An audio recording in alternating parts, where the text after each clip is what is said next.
Hello guys, welcome to my channel once again. Guys, क्या आप जानते हैं कि मदन मोहन मालवीय प्रौद्योगिकी विश्वविद्यालय गोरखपुर में प्लेसमेंट कैसा होता है? क्या प्लेसमेंट की अच्छी खासी पैकेज आती है? क्या कौन कौन सी कंपनियां वहां पे आती हैं, या कौन कौन सी कंपनियां 2019 में आई हैं? इन सब की बात इस वीडियो में हम करने वाले हैं और आपको अच्छे से समझाने वाले हैं। लेकिन अगर आप हमारे यूट्यूब चैनल पर नए हैं और आप MMUT से हर अपडेट पाना चाहते हैं तो प्लीज़ चैनल को सब्सक्राइब जरूर कर लें, क्योंकि MMUT और UPTU की हर अपडेट आपको हमारे चैनल पर सबसे पहले मिलता है। तो चलिए वीडियो को शुरू करते हैं। तो हमारा दोस्तों, जैसा कि आप लोग जानते हैं, आप लोग को पता ही होगा कि मदन मोहन मालवीय प्रौद्योगिकी विश्वविद्यालय गोरखपुर पूरे उत्तर प्रदेश में एक अच्छा खासा यूनिवर्सिटी माना जाता है।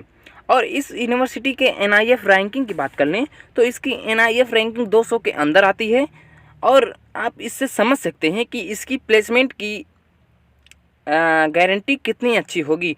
तो MMUT का जो हमारा पिछला शेड्यूल दिया है, मतलब 2019 का शेड्यूल जो था, कंपनी जो आई थी हमारी और बच्चों को सिलेक्ट की थी, तो चलिए आपको उस PDF को, यानी उस शेड्यूल को हम दिखाते हैं आपको, और कौन कौन सी कंपनियां आई थी वो सब के बारे में, और कौन कौन से बच्चे सेलेक्ट किए गए थे, किस ब्रांच के बच्चे, सब इस वीडियो में आपको बताऊंगा।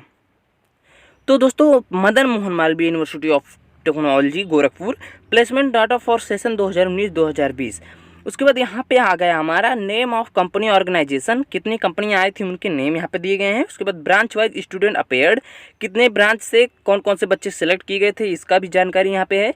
स्टूडेंट फाइनली सेलेक्टेड, कितने बच्चे सेलेक्ट किए गए थे। उसके बाद यहाँ पे सैलरी ऑफर्ड ऑर्गेनाइजेशन, यानी पैकेज, यानी जो सैलरी था वह कितना दिया गया था। तो पहली कंपनी हमारी थी माइक्रोसॉफ्ट। CSE के एक बच्चे को सिलेक्ट की थी और उसको 39 लाख का पैकेज दी थी। उसके बाद दूसरी कंपनी हमारी आई थी इन्फोसिस।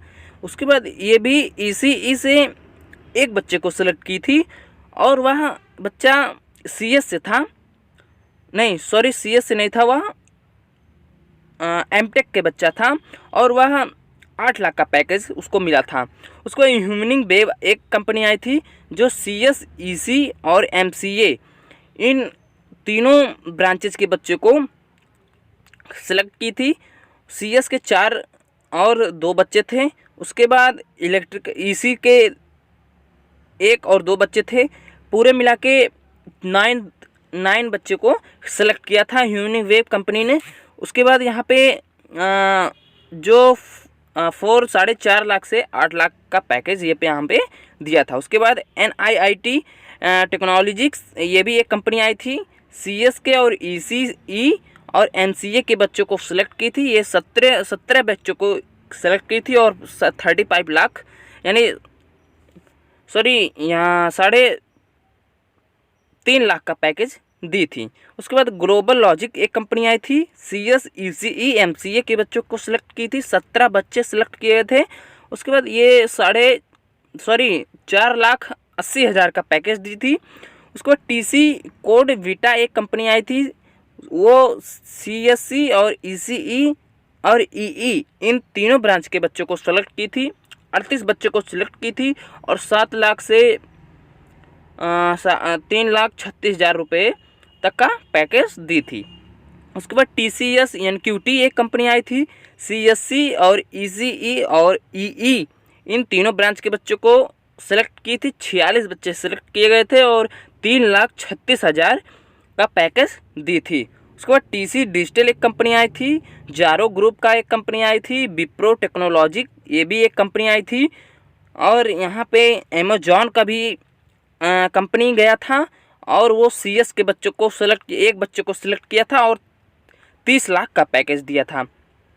और यूनियन सॉफ्टवेयर गया था, CS के बच्चे को सिलेक्ट किया था। 4 बच्चे सेलेक्ट किए गए थे और उसकी यहाँ पे पैकेज नहीं बताई गई है, लेकिन ये देख लीजिए आप लोग, यही वो है शेड्यूल हमारा 2019 का। इतनी कंपनियाँ हमारी आई थी, 26 कंपनियाँ हमारी आई थी। उसके बाद कुछ कंपनियाँ और आई थी। ये हमारे एमई और एमबीए के बच्चों को सिलेक्ट की गई थी। सारी 29 कंपनियां यहाँ पे शो कर रही हैं। उसके बाद ये इसकी बात कर लें, एवरेज पैकेज की बात कर लें तो इसके एवरेज पैकेज 4,50,000 रुपये हैं। और मिनिमम पैकेज की बात कर लें तो 3 लाख रुपये हैं।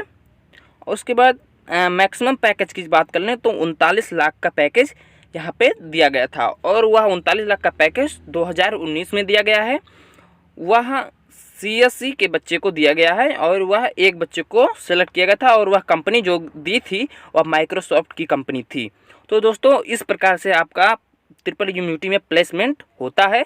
और मुझे ज़्यादातर लग रहा है कि CSK और ME और ECE यही 3 ब्रांचेज ऐसी हैं जिसमें अच्छी खासी प्लेसमेंट उठती है। तो दोस्तों अगले वीडियो में मैं फिर से मिलता हूँ एक नए टॉपिक के साथ, और अगली इन्फॉर्मेशन मेरी और अच्छी होने वाली है। तो वीडियो को लाइक कर दीजिए और चैनल पे नए हैं तो सब्सक्राइब करना मत भूलिएगा।